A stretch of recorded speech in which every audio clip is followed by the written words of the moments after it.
Good morning. So I just wanted to pop in at the beginning of this video and let you know that this video was shot a little bit out of order. So I actually filmed this mid-September before the last couple videos that you saw, but it's all about some fall planting. So I wanted to still put this video out for you. So I hope you enjoy, and just please forgive that it's a little out of order.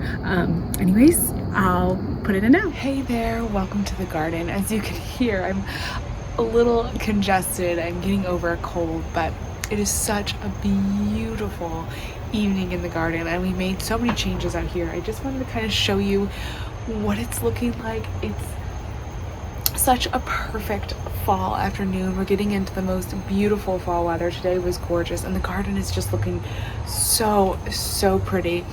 I've got some more projects to do tomorrow, but for now, let's just look at the garden for a minute. How beautiful is this evening? Oh my gosh, the sun is setting. We've got a nice little breeze, and the garden is just looking so pretty. It's so different to have the tomato arch no longer covered in tomatoes. That is such a big difference. But the spring crops are coming up so quickly. They are already popping up. We've got a ton of arugula coming up, and even the spinach is sprouting in this bed, which is exciting because in the winter my spinach always takes so long to sprout, but it's nice and warm. There's Mizuta sprouting, the spinach. I don't see any sprouts on the corn salad or the violas yet. Still lots of tomatoes that I need to pick up, but even I see a little bit of sprouting on some of the peas that I've got planted in these different beds.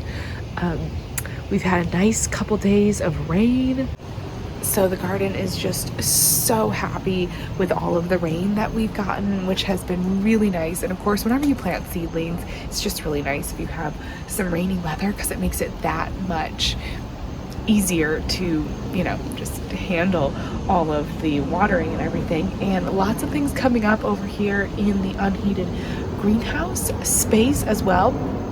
I still am not putting the cover on. We still have our highs during the day are about still in the high 70s Fahrenheit, and then lows are in about 50s, so it doesn't need to go on yet. But you can see we've got some bunching onions coming up in here. This is my moss curled parsley, which is taking a little while, but I think that's pretty normal for an herb like parsley. And then we've got our sugar bun peas that are coming up. Those are going to be so cute in this container with a whole just fluffy mound of peas. I am going to come out and do some container planting tomorrow, and I think I might do a couple more containers with some of the peas, just because I think they're so adorable, even though that's not really going to last all winter, I don't think, but we'll see. We'll see. I haven't really grown peas in the fall. And then the dill is starting to come up. This is our experimental fall crop of dill, and look at this lettuce mix grow bag. So, very densely planted, but for baby greens. These are not, for heads of lettuce. So, I'm excited. It looks good. We've got a really nice, and there's even some of these. So this is the peppercress over here coming up, and the kale that I planted in here. And I don't know if the Swiss chard is coming up yet in there. I don't think so. I am still leaving this squash. So this is the lemon squash. This seems like a very small, spindly sprout, which I don't think has to do with the container. It was behind another container, so maybe it didn't get enough sun at the beginning, or maybe it's just the short days. I don't know. There's some flowers on it, so I'm kind of letting this one go. I probably should throw some fertilizer on it, to be honest. That would probably help it a little bit, because I'm just not sure what's happening with this one, but we'll just keep, letting it see, and then if I decide I want to use that container and I want to give up on it, then I will. I do often change my garden plans. It's just sort of part of how I garden. I make plans, I come up with ideas, and then I come up with things I want to do more, and so then I just change things up. Speaking of which, tomorrow what I want to try to do is plant out some of my sprouts, seedlings, I should say, not really sprouts, the seedlings that I started in July. I started a bunch of things for fall in July. Of course, the violas didn't make it, but a bunch of I had pak choi and kale and stuff. It's all looking really good. And I was originally going to plant it into my green stock upstairs, but I have so many herbs that are doing really great in that green stock that I don't really feel like pulling those out. And then instead of starting more of my containers, my like veggie containers down here from seed, I thought I could just put in those sprouts into some of the containers. So I've started getting some of the containers, like pull them out, and I'm kind of getting ready to figure out where those seedlings are going to go. But the seedlings look so healthy. I'm so excited to show them to you because they just look so good, and I think they're gonna do beautifully in containers. We're gonna have nice big containers of dazzling blue kale and collards. I think it's ended up working out for the best, and it's one of those scenarios where it's just like a little change in garden planning, but that's how it goes. Let me show you some of the areas where we're going to plant those seedlings tomorrow, just kind of ahead of time, and then we'll come back and get them planted. So I just came out and watered. This poor coleus is using up all of its water very quickly, but I pulled out a few containers. So I have this pot, which I can cut holes in here for all the seedlings that are going to go in here, and I pulled out a few other terracotta pots. I may pull this gomphrena, I don't know, and maybe pot into this container, but I've just got a couple leftover containers that are ready to go. And then I think it's time for the ground cherries to be done. They have been growing so beautifully all season. They have just produced and produced, but they're starting now to like look a little bit, I don't know, the shells are getting smaller, and I feel like that fruit does look pretty good. I'll save this for my daughter. She loves it. They just look a little wrinkly and tired. I think the plant is pretty much, well, you can see, it's almost gone. It's almost done. So I'm going to pull out this plant, and I'll put something else into this grow bag, and I'll take you along with what I decide to put in here.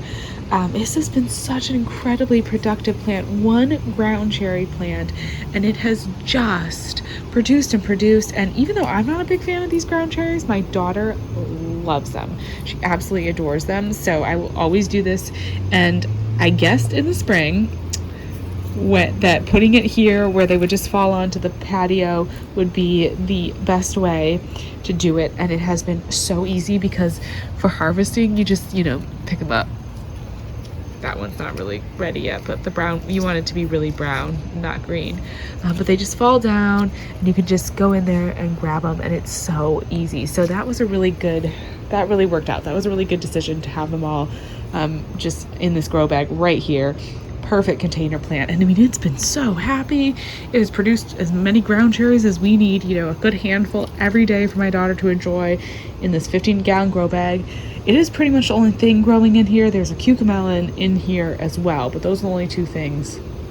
I did try to plant some other stuff and nothing else took off, but the ground cherry did, and it's ready to go. I think a hornworm finally caught up to it too, because it's starting to get eaten, but that's all right. We'll pull it out tomorrow, and we will get it all set up for fall. Maybe put some collard greens or something else that will get kind of tall in this grow bag.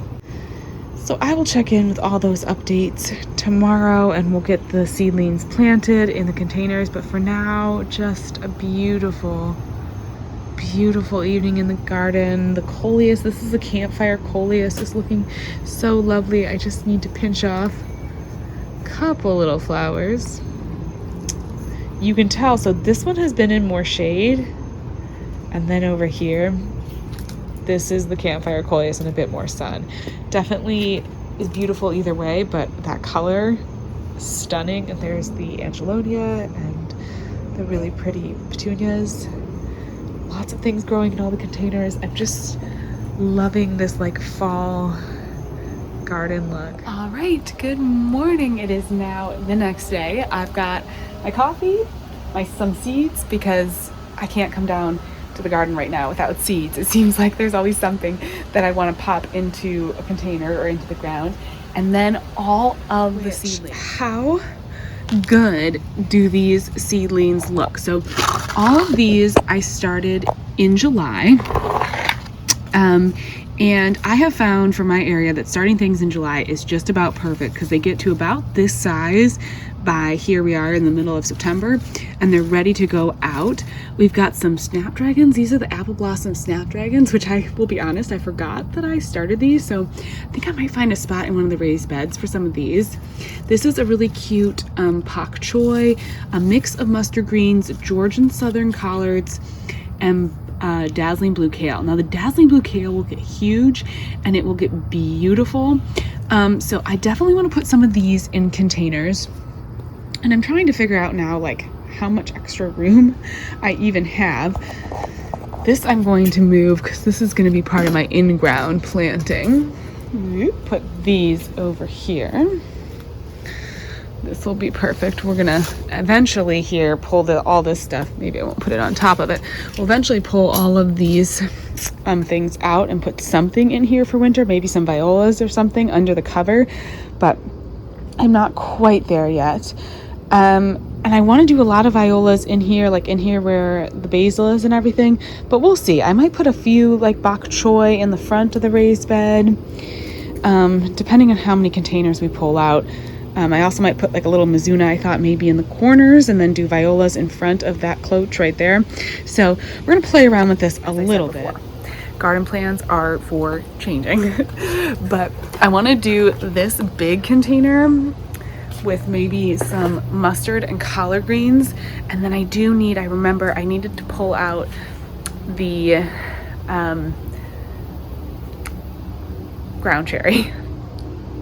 Did any of you have that happen where like your brain just, I'm trying, I've noticed every so often that I'm misspeaking and stuff. I still, my daughter's still waking up at night, and so, you know, you're not sleeping through the night. Every so often it hits me. So I'm just gonna pull down all of this, get this cleared out, and then I'm gonna do some collard greens in the grow bag and some collard greens and mustard in the big container. And then I think we'll do dazzling blue kale in some of the smaller containers because that'll be really pretty to move around the garden, and we'll just go from there.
All right, now I'm just gonna remove the root systems of the cucamelons and the collard greens. There's a few things in this bed that don't really belong, but I'm just gonna move the biggest part of the root systems out, shake off all the soil. I'm going to have baby ground cherries. I'm gonna have so many volunteers in this bed. I already know, I'm sure there's tons that have fallen in here, but I'm not gonna worry about that. I just wanna loosen up this topsoil so it's not compact. And then I'm gonna put a little bit of just a slow release fertilizer. This is actually a raised bed mix, but that will work. I'm just gonna scratch this in to give a few more nutrients to the soil. Yeah. And then we can plant our seedlings. I'm going to do 3 of these collard greens, which got a little leggy, so I'm just going to plant them really deep so that all of the leggy bits won't even matter. Just going to plant all of that legginess under the ground and let the plant sort of restart the way it's supposed to be. And then I did grab one of my little collections of mustards, and I'm just gonna pop this over here for good measure, just to add a little bit of fun. And there we go, there's one grow bag. This is gonna be great, and I am gonna leave this trellis in here because the collard greens can grow up and just use this as support, and it's going to continue to be really helpful in this place in the garden. Now, I think I want to use this container over here, and I'm going to take this out. I am going to keep the peppers because these are my Jimmy Nardello peppers, and there's actually a Russian sage in here. I'm going to keep it too. This is the one I tried to grow a lemon squash. I'm going to sacrifice this and say that didn't happen. I'm actually going to open this up. I may put a tiny bit more soil in here, and I'm going to put the other one of these trellises that I have, another one, I'm going to put that in here, and then we'll plant something else in this one.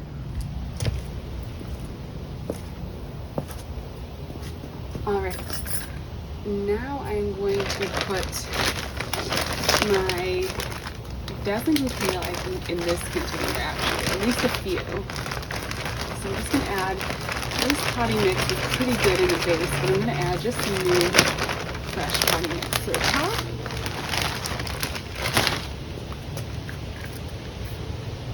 And let's see. They're such big plants that I think I actually only need 2 of these. And again, I'm going to plant them really deep because they are leggy. So they got a little crazy. Oh, wait a minute. I almost forgot. We need to put the squirrel protection down. So I'm going to put this down, and I'm using the landscape fabric or landscape staples to hold them down. And then what I'm going to do is cut some holes in here and plant into this hole.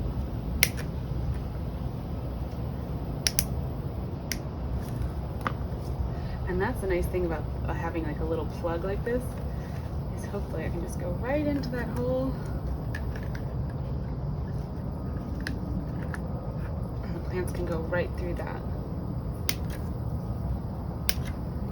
And then, in theory, the squirrels won't be able to bug it.